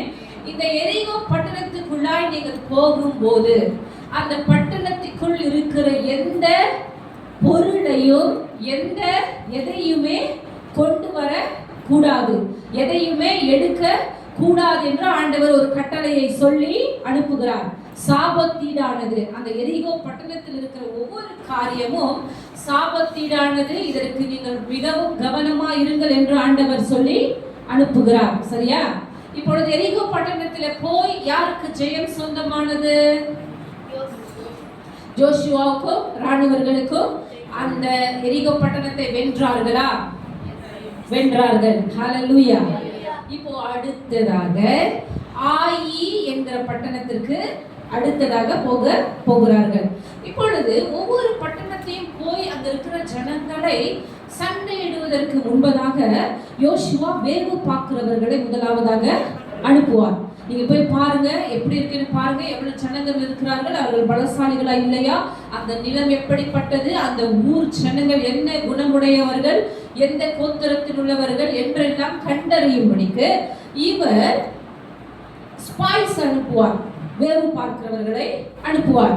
இப்படி ஆயி பட்டணத்திற்கென்று வேவு பார்க்கிறவர்களை அனுப்பின போது அவர்கள் போய் அங்கே சுற்றி பார்த்துட்டு திரும்ப வராங்க. வந்து யோசுவா சொல்றாங்க, யோசுவா ஒரு 3000 பேர் போதும், அதாவது பட்டயத்தை பிடிக்கிற யுத்த வீரர்கள் ஒரு 3000 பேர் போதும், நாம் அந்த பட்டணத்தை வென்று விடலாம், மேற்கொண்டு விடலாம், ஏனென்றால் அது ஒரு சின்ன பட்டணம் என்று சொல்கிறார்கள். இப்படி இந்த வேவுக்காரர்கள் சொன்ன போது யோசுவாவும் அவருடைய ஆலோசனையின்படி 3000 பேராய் போகும்போது இந்த ஆயி பட்டணத்தினுடைய ராஜா, அந்த பட்டணத்தினுடைய ராணுவர்கள் வந்து இவர்களை முறியடிக்கிறார்கள். யாரை? ஜோஷுவாவுடைய அவரோட ஹோல் டீமையும் முறியடிக்கிறார்கள். 36 இஸ்ரவேலர்கள் வெட்டுண்டு மரித்தார்கள். முதல் முறையாக இஸ்ரவேலர்கள் தங்கள் எதிராளிகளுக்கு முதுகை காட்டி ஓடின ஒரு நேரம். என்ன நேரம் அது? முதல் முறையாக எதிராளிகளை எதிர்த்து நின்று கொண்டே வந்த ஒரு சேனை இப்பொழுது முதல் முறையாக தன் முதுகை காட்டி பயந்து உயிருக்கு ஓடுகிற ஒரு நேரமாக மாறிவிட்டது. இது எப்படி நடக்க வாய்ப்புண்டு என்று யோசுவா கலங்கி தன்னுடைய வஸ்திரங்களை எல்லாம் கிழித்து கொண்டு சாம்பலிலே புரண்டு ஆண்டவரிடத்திலே கதறுகிறார். தேவனே, நீங்கள் யோர்தானை நாங்க கடந்து வராமலே இருந்திருப்போமே, நாங்க ஏன் கடந்து வரணும், அங்கேயே சந்தோஷமா இருந்திருப்போமே. யோர்தானே, செங்கடலை அல்ல, யோர்தானே நாங்க கடந்து வந்துட்டோம், நீங்க கூட்டிட்டு வந்துட்டீங்க. இவங்கள்ட்ட இருந்து முதுகை காட்டவா, இந்த சின்ன பட்டணம் எங்களை மேற்கொள்ளவா, இவர்களுடைய இந்த வெற்றியானது கானானியர்கள் காதுல போய் கேட்குமே, நாளைக்கு அவர்கள் எங்களை பார்த்து நகைப்பார்களே என்று சொல்லி யோசுவா ஆண்டவரிடத்துல கதறும் போது ஆண்டவர் சொல்லுகிறார், யோசுவா, என்ன பிதற்றி கொண்டு இருக்கிறாய்? நீ போய் பாரு, பாளையத்திலே தீட்டானவைகள் இருக்கிறது, சாபத்தீடானவைகள் இருக்கிறது, அசுத்தமான காரியம் நடக்கிறது என்று ஆண்டவர் சொல்லும் போது யோசுவா வந்து பார்க்கிறார். கோத்திரமாக நிறுத்தப்பட்ட போது ஒரு கோத்திரத்தின் பெயர் மீது சீட்டு விழுகிறது. அடுத்து அந்த கோத்திரத்தில் உள்ள ஒவ்வொரு வம்சங்களாய் கொண்டு வந்து நிறுத்துகிறார்கள். ஒரு வம்சத்தின் மீது சீட்டு விழுகிறது. அந்த வம்சத்தில் இருக்கிற குடும்பமாய் கொண்டு வந்து நிறுத்துகிறார்கள். ஒரு குடும்பத்தின் மீது விழுகிறது. அந்த குடும்பத்தில் இருக்கிற ஒரு மனுஷன், அவன் பெயர் ஆகான். வாசியுங்கள், யோசுவா 7வது அதிகாரம் வசனம் 1. இஸ்ரவேல் புத்திரர் சாபத்தீடானதிலே துரோகம் பண்ணினார்கள். எப்படி எனில், யூதா கோத்திரத்து சோராகுடைய குமாரனாகிய சப்தின் மகன் கர்மிக்கு பிறந்த அகான் என்பவன் சாபத்தீடானதிலே சிலரை எடுத்துக்கொண்டான். ஆகையால் இஸ்ரவேல் புத்திரர் மேல் கர்த்தருடைய கோபம் மூண்டது. இந்த ஆகான் என்கிறவன் எரிகோ பட்டணத்துல முன்னாடியே யுத்தத்திற்கு போன போது ஒரு சட்டை, ஒரு கார்மெண்ட், ஒரு உடுப்பு அதை எடுத்துக்கொண்டானா, ஒரு தங்க கட்டியை எடுத்துக்கொண்டானா, ஒரு சில சில்லறை காசுகளை எடுத்துக்கொண்டு வந்து அவனுடைய கூடாரத்தின் கீழே புதைச்சி வச்சான். இது கர்த்தருக்கு கோபத்தை மூட்டினது. ஆண்டவர் முன்னாடி என்ன சொன்னா, எதையுமே எடுக்காதீங்க. அவன் சொல்றான், யோசுவா அவனை கூப்பிட்டு விசாரிக்கும் போது அவன் சொல்றான், நான் இச்சித்து எடுத்துக்கொண்டேன், நான் பார்த்த போது எனக்கு ஆசையா இருந்துச்சு, அதனால எடுத்துட்டேன் அப்படின்னு சொல்லி ஒப்புக்கொள்கிறான். இப்போ யோசுவா சொல்றாரு, நீ எங்களை கலங்கடித்தாய். இப்போ இந்த ஆகான் ஒருவன் மாத்திரம் தான் தவறு செய்தான், சரியா? இஸ்ரவேலர்கள் 30 லட்சம் பேர்ல ஒரே ஒருத்தர் தவறு செய்ததினாலே 36 இஸ்ரவேல யூத வீரர்கள் மரித்து போனார்கள். எவ்வளவு பெரிய ஒரு நஷ்டம் என்று யோசிங்கள், பார்க்கலாம். இன்றைக்கு கர்த்தர் சொல்லுகிற அருவருப்பை அகற்றாமல் போனால் அது ஒரு பெரிய மாபெரும் விளைவை நமக்கு கொண்டு வருகிறது. ஒரு சில நேரங்களிலே நம்முடைய மாம்ச சிந்தையினாலே, நம்முடைய மாம்ச பலவீனத்தினாலே நாம் செய்கிற காரியங்களை கர்த்தர் நமக்கு கண்டித்து உணர்த்துவார். அதற்கு செவி கொடாமல் போகும்போது பெரிய ஒரு நட்டத்துக்குள்ளாய் நாம் கடந்து வருகிறவர்களாக காணப்பட்டிருப்போம். நான் இந்த சம்பவத்தை வாசிக்கும் போது எனக்கு ஒரு கேள்வி வந்தது. ஏன் இந்த எரிகோ பட்டணத்திலே திருடப்பட்ட காரியம் அப்பவே ஆண்டவர் வெளிப்படுத்தி காண்பித்திருக்கலாமே? ஏன் இவர்கள் ஆயிக்கு போய் அங்கே முறியடிக்கப்பட்டு வந்து பிற்பாடுதான் ஆண்டவர் ஏன் வெளிப்படுத்தினார் என்ற ஒரு கேள்வி எனக்கு வந்தது. அதுக்கான சரியான பதிலும் எனக்கு கிடைக்கல. ஒருவேளை அவர் சொல்லி இருந்தால் அதனுடைய பாதிப்பு எவ்வளவு என்று ஜனங்கள் அறியாதிருந்திருப்பார்கள். இப்படி ஒரு சம்பவத்தை அனுமதிக்கும் போது அதனுடைய பாதிப்பு எவ்வளவு என்று ஜனங்கள் அறிந்து கொண்டார்கள். கர்த்தர் சொல்லுகிற கட்டளையை மீறக்கூடாது என்று அவர்கள் அறிந்து கொண்டார்கள். இன்றைக்கும் கூட நமக்கு அநேக தேவ சத்தங்கள் வருகிறது. தேவன் உன்னை ஆசீர்வதிப்பேன், உன்னை ராஜாக்களுக்கு மேலாய் உயர்த்தி வைப்பேன், உன்னை கண்டு அநேகர் உன்னிடத்திலே வந்து உன்னுடைய நிழலிலே தங்குவார்கள், நீ எனக்கு என் கண்களுக்கு முன்பாக நீ ஒரு கேதுரு மரம் என்றெல்லாம் ஆண்டவர் நமக்கு ஆசீர்வாதங்களை சொல்லி இருக்கிற வேளையிலே அவர் நமக்கு சொல்லி இருக்கிற அருவருப்புகளை நாம் அகற்றி இருக்கிறோமா? சொல்லுங்க பார்க்கலாம். கர்த்தர் நம்மிடத்துல அருவருப்புகள் இருக்கிறது என்று கண்டும் காணாதவர் போல் இல்லை, சரியா? கர்த்தர் நம்மிடத்துல அருவருப்புகள் இருக்கிறது என்று கண்டும் அதை காணாதவர் போல் அவர் இராமல் அதை நாம் கண்டித்து உணர்த்தும்படி நமக்கு வார்த்தைகளை அனுப்புகிறார். ஆசீர்வாத வார்த்தைகளை பெற்றுக்கொள்ளுகிற நாம் கண்டிப்பையும் பெற்றுக்கொள்ளுகிறோமா? அதே திறந்த மனதோடு கூட சொல்லுங்க, ஆண்டவரே சரி எப்படியா நான் என்ன சொன்னீங்க, என்ன கஞ்சன் சொல்றீங்களா? சரி ஏத்துக்கிறேன் ஆண்டவரே. வேற என்னது? கஞ்சாமுட்டி. வேற என்ன சொல்லுங்க ஆண்டவரே. இந்த மாதிரி ஒரு மனப்பான்மை நமக்கு இருக்கிறதா? யோசிங்க தேவச்சனமே. ஏன் கர்த்தர் நம்முடைய அருவருப்புகளை அகற்ற சொல்லுகிறார்? நாம் சாபத்தீடானவைகள் நம் மத்தியில் இருக்கக்கூடாது என்று அவர் சொல்லுகிற காரணம் என்ன?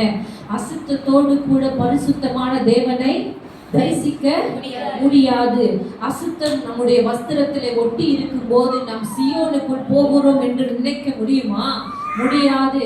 இந்த அசுத்தத்தை நம்மிடத்திலிருந்து விலகச் சொல்லுகிறவர் யார்?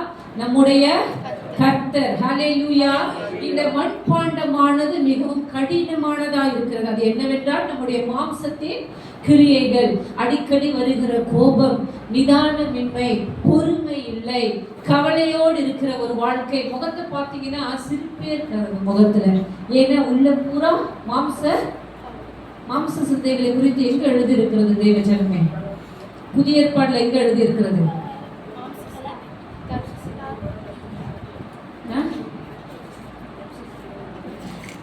மாம்சத்தின் கிரியைகளை குறித்து 3 இடங்கள்ல புதிய ஏற்பாடுல எழுதி இருக்கு. கலாத்தியர்ல எங்க எழுதி இருக்கிறது? இவைகள் யாவற்றையும் குறித்து கர்த்தர் சொல்லுகிறது என்னவென்றால் அருவருப்புகளை அகற்ற வேண்டும். அருவருப்புகளை அகற்ற வேண்டும். இப்போ இந்த ஆகானை என்ன செய்தார்கள் என்றால், ஆகான் மட்டும் சாகல. என்ன நடந்துச்சு தெரியுமா? ஒரு குடும்பமே வந்து பள்ளத்தாக்குல நிக்கணும். எதுக்கு நிக்கணும்? ஆகான் ஒருத்தன் செய்த தவறுக்காக ஒரு முழு குடும்பமும் பலியானது. கல்லெறிந்து கொன்று போட்டார்கள், தீ கொளுத்தினார்கள். அந்த சாபமானது இந்த இஸ்ரவேல் ஜனங்களை இனி தொடராதபடிக்கு கர்த்தர் அவர்களை நிர்மூலமாக்கும்படி சொன்னார். இந்த அருவருப்பை அகற்றாமல் போனான். அதாவது போன தடவை நம்ம வாசித்தோம், அடிக்கடி கடிந்து கொள்ளப்பட்டும் தன் பிடரியை கடினப்படுத்துகிறவன் சகாயமின்றி சடுதியிலே நாசம் அடைவான். அதாவது தேவ சமூகத்துல வந்திருக்கும் போது தேவன் கொடுக்கிற கண்டிப்பை வீட்டில போய் யோசித்து ஆராய்ந்து பார்க்க வேண்டும், உள்வாங்க வேண்டும். ஆண்டவரே எப்படி நீங்க ஆசீர்வாதம் கொடுப்பீங்க என்று ஆவலோடு வந்திருக்கிற நான் அதே ஆவலோடு கூட என்னிடத்தில் இருக்கிற பலவீனங்களை ஏற்றுக்கொள்ள வந்திருக்கிறேன், அதை நான் திருத்தி கொள்வேன் என்று ஆண்டவரிடத்துல சொல்லி ஒப்புரவாகி அதை மீண்டும் செய்யாதிருக்க கவனமாய் இருக்க வேண்டும். ஹல்லேலூயா. பிசாசுக்கு இடம் கொடாதிருங்கள். பிசாசுக்கு இடம் கொடாதிருங்கள். பிசாசுக்கு என்ன செய்யுங்கள்? நில்லுங்கள். இந்த நில்லுங்கள் அப்படின்னா என்ன அர்த்தம்? எதிர்த்து நில்லுங்கள். பிசாசை எதிர்த்து அடிங்கள் இருக்கா? எதிர்த்து குத்துங்கள் இருக்கா? எத்துங்கள் இருக்கா? இல்ல. எதிர்த்து நின்றாலே போதும், ஓடி. அதனால ஆண்டவர் சொல்லுகிறார், பிசாசை எதிர்த்து நில்லுங்கள், பலவீனங்களுக்கு இடம் கொடாதிருங்கள், அருவருப்புகளை அகற்றுங்கள். ஹல்லேலூயா. அருவருப்புகளை அகற்றுங்கள். சிலருக்கு அருவருப்பை குறித்து பிடிக்காது. மனுஷனால நம்ம எல்லாரிடத்திலுமே அருவருப்பும் பலவீனமும் இருக்கிறது. ஆமென். அதை ஒத்துக்கொள்ள வேண்டும். அது ஒரே நாள்ல நம்ம விட்டு போய்விடாது. ஏன்னா அந்த மண்பாண்டம் அவ்வளவு கடினமானது. கொஞ்சம் கொஞ்சமாக ஆவியானவர் நமக்குள்ளாய் இருந்து நமக்குள்ளாய் அவருடைய காரியங்கள் வளரும் போது இந்த மாம்ச சிந்தைகளும் கிரியைகளும் நம்மை விட்டு ஓடி போகிறது. ஒரு நாள் நாம் பூரணமானவர்களாக மாறுவோம். ஆமென், ஆமென். கர்த்தர் பூரணராய் இருக்கிறது போல நீங்களும் பூரணராய் இருங்கள் என்று வேதம் சொல்லுகிறது. கர்த்தர் பூரணர் மாத்திரமல்ல, அவர் சம்பூரணர். ஆமென். ஹல்லேலூயா. ஓகே, அடுத்த இன்னொரு காரியத்தை பார்க்க போகிறோம். மூன்றாவதாக, தேவனுடைய வார்த்தையை பெற்றுக்கொள்ளுகிற மனுஷன் முதலாவதாக எப்படி இருப்பான்? எதிலே பலன் உள்ளவனாக இருப்பான்? சரீரத்துல பலன் இருக்குமா?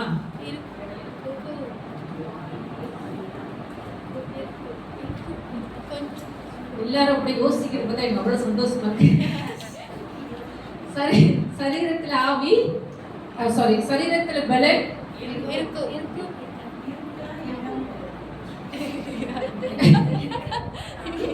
சரி, ஆவியிலே நீங்க பலன் உள்ளவர்கள் என்று நான் எப்படி கண்டுபிடிக்க முடியும்?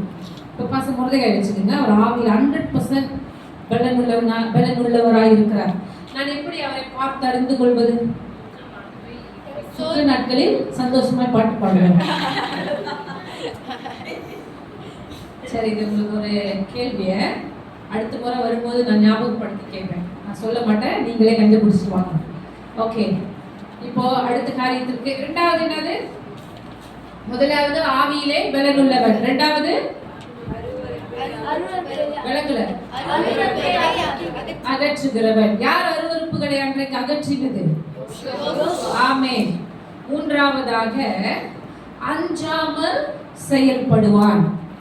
மூன்றாவது, தேவ சத்தத்தை கேட்கிற ஒரு மனுஷன் அஞ்சாமல் செயல்படுவான். ஆமென். அவனுடைய இருதயத்துல பயமே இருக்காது. யாராவது பார்த்திருக்கீங்களா அந்த மாதிரி ஒரு தேவ மனிதர்களை? பார்த்திருந்தா சொல்லுங்க பாப்போம். அஞ்சாமல் செயல்படுகிற ஒரு பில்லி கிரஹாம், அவர் எந்த தேசத்தை குலுக்கினார்? அமெரிக்க தேசத்தை குலுக்கினார். அஞ்சாமல் செயல்படுகிற ஒரு ரெனால்ட் போகே எந்த தேசத்தை குலுக்கினார்? ஆப்பிரிக்கா தேசத்தை குலுக்கினார்.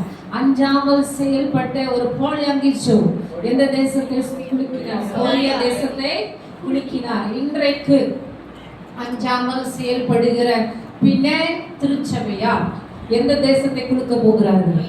மலேசியாவை குலுக்க போகிறார்கள். ஹல்லேலூயா. பிணையை மாத்திரமல்ல, பொலிஸை குலுக்க போகிறார்கள், பெடாவை குலுக்க போகிறார்கள். இந்த அஞ்சாமல் செயல்படுகிறதின் ஆவி இந்த ஒரு முழு தேசத்தையும் பற்றி பிடிக்க போகிறது.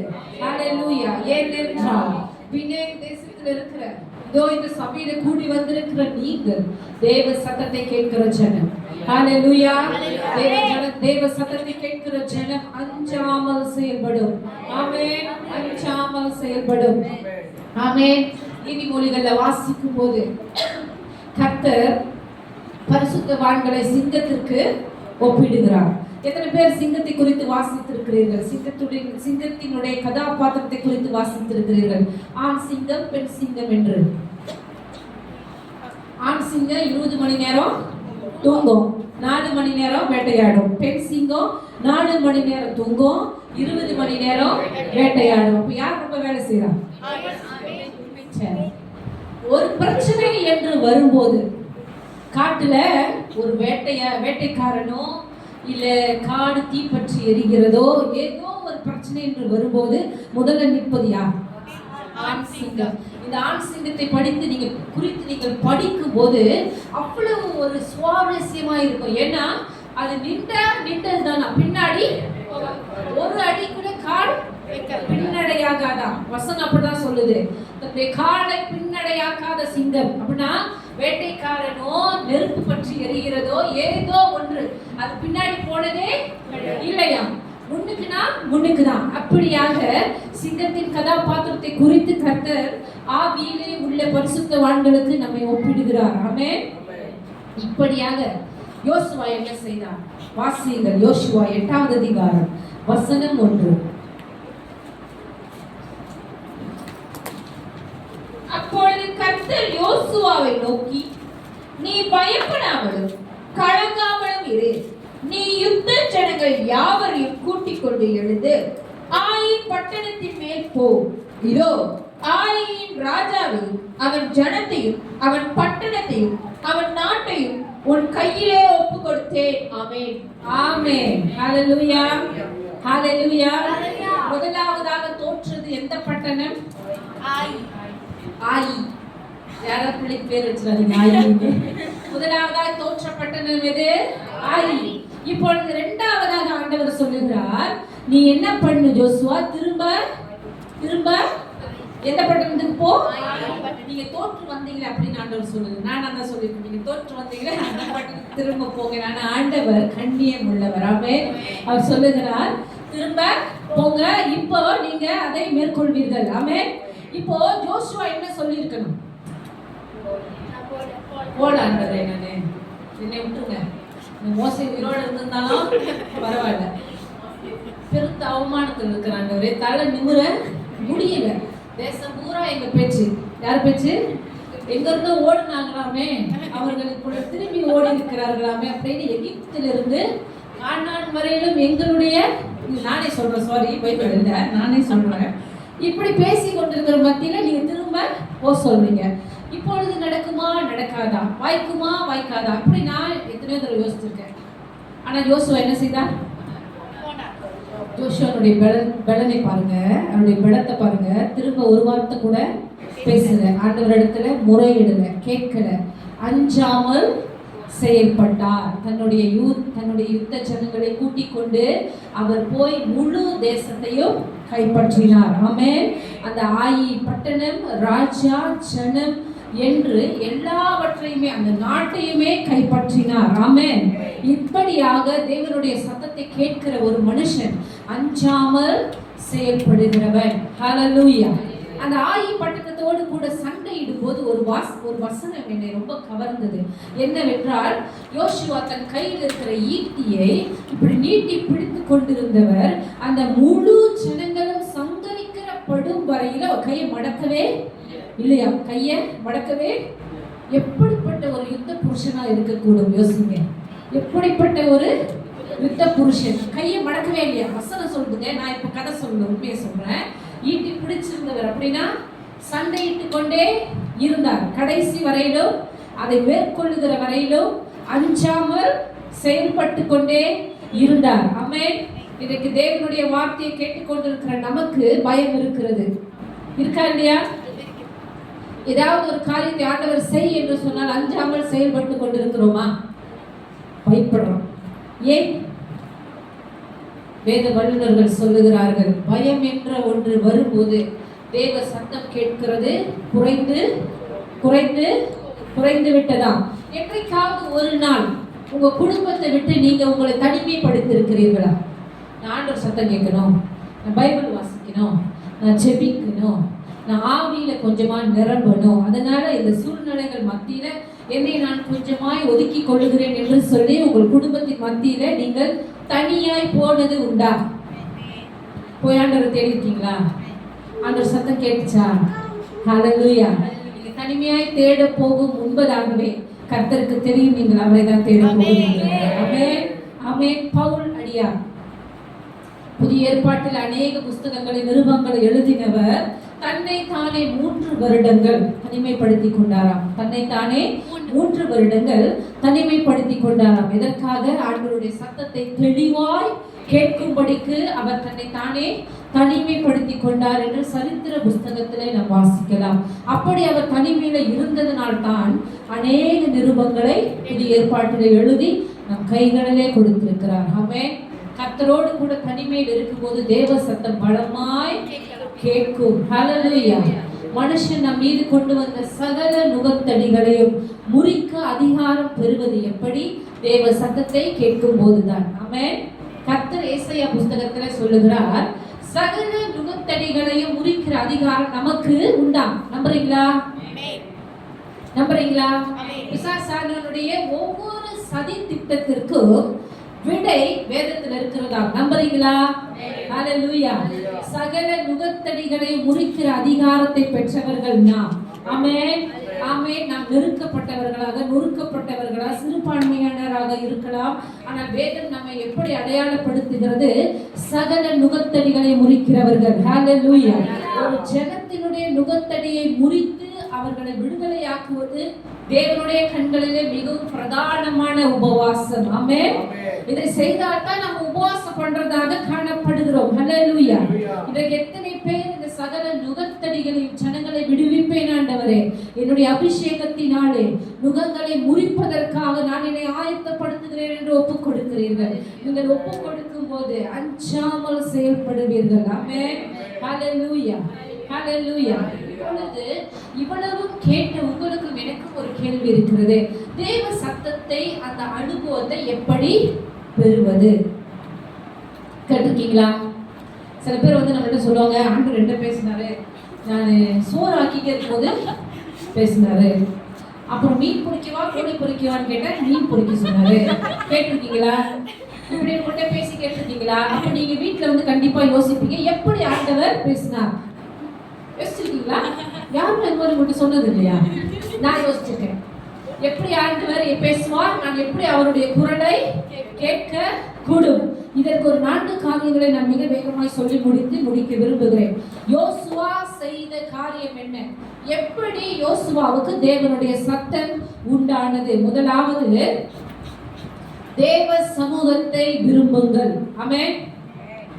தேவ சமூகத்தை விரும்புங்கள். யாத்திராகமம் 33வது அதிகாரம் வசனம் 11.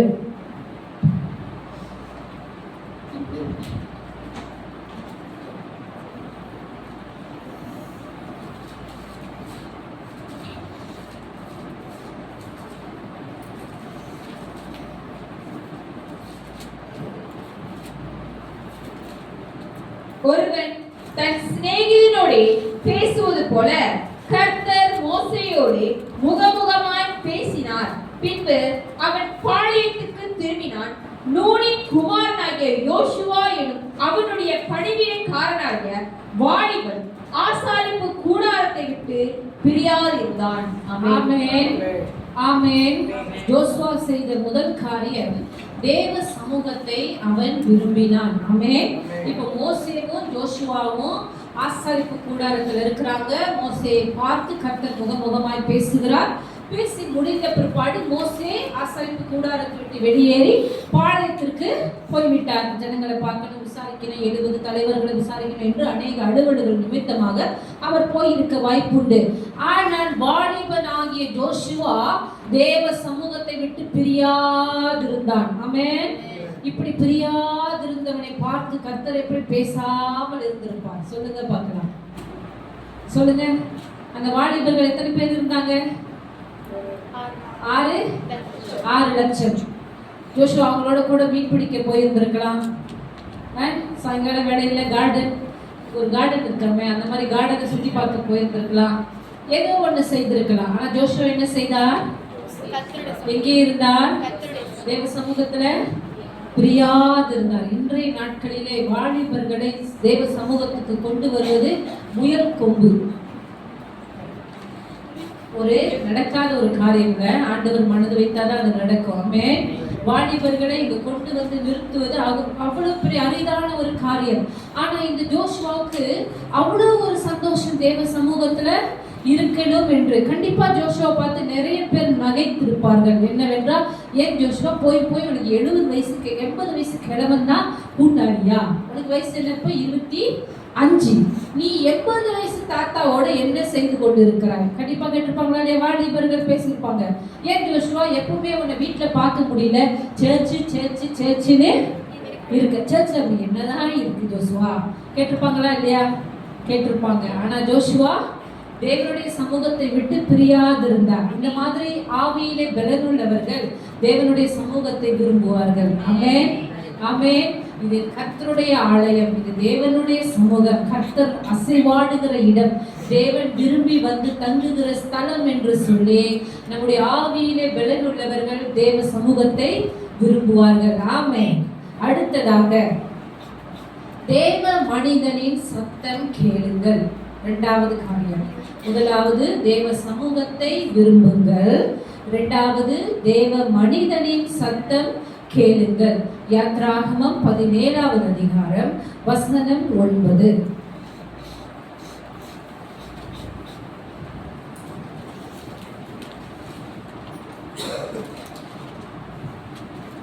அப்பொழுது மோசே யோசுவாவை நோக்கி, நீ நமக்காக மனிதரை தெரிந்து கொண்டு புறப்பட்டு அமலேக்கியோட யுத்தம் பண்ணு. நாளைக்கு நான் மலையுச்சியில் தேவனுடைய கோலை என் கையில் பிடித்துக் கொண்டு நிற்பேன் என்றான். ஆமென். ஆமென். இப்போ மோசே யோசுவாவை பார்த்து பேசுகிறார். இப்போ வாழ்க்கையில, ஆவிக்குரிய வாழ்க்கையில படிப்படியாய் வளருவதற்கு முன்பதாக ஒரு சில ஸ்டேஜஸ் இருக்கு. இப்போ நம்ம நேரடியாய் ஆண்டவருடைய சத்தத்தை கேட்பதற்கு முன்பதாக தேவ மனிதனுடைய சத்தத்தை கேட்டு பழக வேண்டும். அப்படி கேட்டு பழகினவர்கள் தான் பிற்பாடு தேவனுடைய வார்த்தையை நேரடியாக கேட்டுக்கொண்டார்கள். எப்படி ஜோஷுவா கர்த்தருடைய வார்த்தையை நேராக பெற்றுக்கொண்டாரோ அதற்கு முன்பதாக அவர் மோசேயினுடைய வார்த்தையை கேட்டு கீழ்ப்படிந்தார். ஆமென். மோசே சொல்றார், ஒரு சில ஜனங்களை கூட்டி கொண்டு போய் நீ அந்த அமலேக்கியரோடு யுத்தம் பண்ண வேண்டும், நாளைக்கு நான் வந்து நிற்பேன் என்று சொல்லுகிறார். ஜோஷுவா அதற்கு ஒரு மறுபேச்சு சொல்லாமல் தேவ மனுஷனுடைய வார்த்தை அப்படியே கீழ்ப்படிந்து போய் செய்கிறார். ஆமென். தேவ மனிதனுடைய வார்த்தை கீழ்ப்படிந்து கேட்கும் போது நாளைக்கு பிற்பாடு நாட்கள் கடந்து ஓடும் போது கர்த்தருடைய சத்தத்தை நாம் நேரடியாக கேட்க முடியும். ஆமென். ஹல்லேலூயா, ஹல்லேலூயா. இனி கர்த்தருடைய சமூகத்திலிருந்து புறப்பட்டு வருகிற தேவனுடைய வார்த்தையை கொண்டு வருகிற தேவ மனுஷர்களுடைய வார்த்தைகளுக்கு நாம் யாவரும் கீழ்ப்படிய வேண்டும். ஆமென், ஆமென். அடுத்ததாக மூன்றாவதாக தேவனுக்கு ஊழியம் செய்யும் போது தேவனுடைய சத்தத்தை கேட்போம். தேவனுக்கு ஊழியம் செய்யுங்கள். ஆமென். இதற்கான ஒரு எக்ஸாம்பிளை நான் கொடுக்க விரும்புகிறேன். இப்போ இன்றைக்கு இந்த இடத்துல நின்று உங்களுக்கு பிரசங்கம் பண்ண வேண்டியது யார்? நான் இல்லைன்னா யார்? பாஸ்டர் மோர்தகாய். ஓகே, பாஸ்டர் மோர்தகாய் இன்னைக்கு இங்க நின்று பிரசங்கம் பண்ணியிருக்க வேண்டும். ஆனா அவர் என்கிட்ட சொல்றாரு, அக்கா நீங்க ஒரு நாள் வந்து பண்ணிருக்கேன்னு சொல்லிட்டார். அப்ப நான் வந்து இப்ப இங்க நின்று யாருடைய வேலையை செய்து கொண்டிருக்கிறேன்? பாஸ்டர் மோர்தகாயுடைய வேலையை செய்து கொண்டிருக்கிறேன். அப்போ அவர் என்னிடத்துல பேசாமல் இருப்பாரா? முன்னாடியே சொல்லியிருப்பாரு, இந்த தேதியில இந்த மணிக்கு வந்துருங்க, இந்த டாபிக்ல பேசுங்க, இந்த ஜனங்களை கவனித்துக் கொள்ளுங்க, இப்படி பாருங்க, இப்படி பண்ணுங்க. பேசுவாரா பேச மாட்டாரா? இப்ப யாருடைய வேலையை நான் செய்து கொண்டிருக்கிறேன்? பாஸ்டர் மோர்தகாய். அப்போ அவருடைய கட்டளையின்படி செய்து கொண்டிருக்கிறேன். இப்படித்தான் கர்த்தருக்கு ஊழியம் செய்கிறவர்களுக்கு அவர் பேசாமல் இருப்பாரா? அவருடைய வேலையை தானே செய்கிறோம், கண்டிப்பா அவர் பேசியாக வேண்டும். அது உடனே ஊழியம் என்றால் பழுப்பிடத்து ஊழியம் என்று நினைத்துக் கொள்ளாதிருங்கள். சபையில் அநேக ஊழியங்கள் உண்டு. சபையில எத்தனை விதமான கிரியைகள் உண்டு. என் அன்பான ஜனமே, ஒரு சபையில எத்தனை வகையான கிரியைகள் உண்டு. மனுஷனிடத்துல கர்த்தர் விதைத்த கிஃப்ட்ஸ் 7 ஒரு நாள் பார்க்கலாம். இந்த 7 விதமான ஜனங்கள் சபையில இருப்பாங்க. ஒவ்வொருவரும் அவருடைய ஒவ்வொரு காரியத்தை செய்து கொண்டு இருப்பாங்க. சபையை கூட்டுறது, மங்கு கழுவுறது, அப்புறமேல உட்காரும் போது பணிவிடை செய்கிறது, எல்லாமே சபையின் ஊழியங்கள். இதை செய்கிறவர்களோடு கர்த்தர் கட்டாயமாய் பேச வேண்டும். இல்லைன்னா நம்ம எப்படி ஊழியம் செய்ய முடியும்? சொல்லுங்க, முடியாதுன்னு. இதற்கும் அதே வசனம் தான். யாத்திராகமம் 33வது அதிகாரம் வசனம் 11.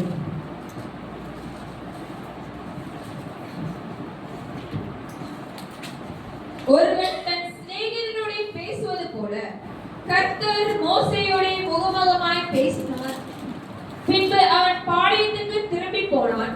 நூனின் குமாரனாகிய யோசுவாயும் அவனுடைய பணிவிடைக்காரனாகிய வாலிபன் ஆசாரிப்பு கூடாரத்தை விட்டு பிரியாதிருந்தான். பணிவிடைக்காரனாகிய ஜோஷுவா யாருடைய பணிவிடைக்காரன்? மோசே. மோசே யாருக்கு ஊழியம் செய்தார்? கர்த்தருக்கு. இப்பொழுது தேவனுக்கு ஊழியம் செய்யும் போது தேவ சத்தத்தை கேட்போம். இப்போ மோசேக்கு ஊழியம் செய்த பணிவிடைக்காரனாகிய ஜோஷுவா எப்படி யுத்த புருஷனாய் மாறினார்? சர்ச்சில் 12 மணி நேரம் ஜெபத்துல இருக்காங்க, உபவாச ஜெபத்துல இருக்காங்க, மிட்நைட் பிரேயர்ல இருக்காங்க, சுத்திகரிப்பின் ஆராதனையில இருக்காங்க. எல்லாத்துலயும் இருக்கிறவங்க பின்னாடி போய் யுத்தத்துல லீடரா நிக்கிறாங்க. எப்படி? எப்ப அவங்க பயிற்சி பெற்றாங்க தெரியல. நான் இதை குறித்து ஆராயணும் என்று விரும்புகிறேன். இங்க வேத வல்லுநர்கள் சொல்லுகிறார்கள், முன்னாடி நான் பார்த்த போது மோசே சொல்றாருல, யோசுவா நீ உனக்கு தெரிந்த சில ஆட்களை கூட்டிக் கொண்டு போய் அமலேக்கியரோடு சண்டை போட வேண்டும் என்று. அங்கதான் முதலாவதாக ஜோஷுவா சண்டைக்கு வருகிறாராம். முன்னாடி என்ன செய்து கொண்டிருந்தார்? மேபி சண்டைக்கு பயிற்சி பெற்றுக் கொண்டிருந்தார் இருக்கலாம், நமக்கு தெரியவில்லை. சரியா? இப்படியே ஊழியம் செய்த ஒரு ஜோஷுவா, பணிவிடைக்காரனாகிய ஒரு ஜோஷுவா, யுத்தத்திலும் வல்லவராய் இருந்தார். ஆமென், ஹல்லேலூயா, ஹல்லேலூயா. நான்காவதாக தேவனையும் தேவ மனிதனையும் காயப்படுத்தாதிருங்கள். தேவனையும் தேவ மனிதனையும் காயப்படுத்தாதிருங்கள். என்னாகமம் 14ஆம் அதிகாரம் வசனம் 30.